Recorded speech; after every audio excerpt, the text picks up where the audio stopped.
আপনি কি জানেন যে একটা কথা শুনেই ক্রস চেক না করে অ্যাকশনে যাওয়াতে কত পরিবার ভেঙে যায়, কত সম্পর্ক ভেঙে যায়? আমাদের মধ্যে এই প্রবণতা আছে। আপনার ছেলের ব্যাপারে একজন একটা কথা বললো, এসে ছেলের মারপিট, জিজ্ঞেসও করেন না এটা।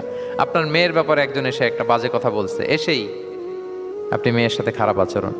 আপনার ওয়াইফের ব্যাপারে একজন বললো আর কি, যে ভাই আপনি এখানে, ভাবিকে তো দেখলাম ওইখানে আরেকজনের সাথে, আপনি এসেই আপনার স্ত্রীর উপর চড়াও অথবা গায়ে হাত তুললেন। তো হতে পারে যে ওই ওই ভদ্রলোক অন্য কোনো মহিলাকে দেখেছে যে দেখতে আপনার স্ত্রীর মতো, এরকম হতে পারে কি পারে না বলেন?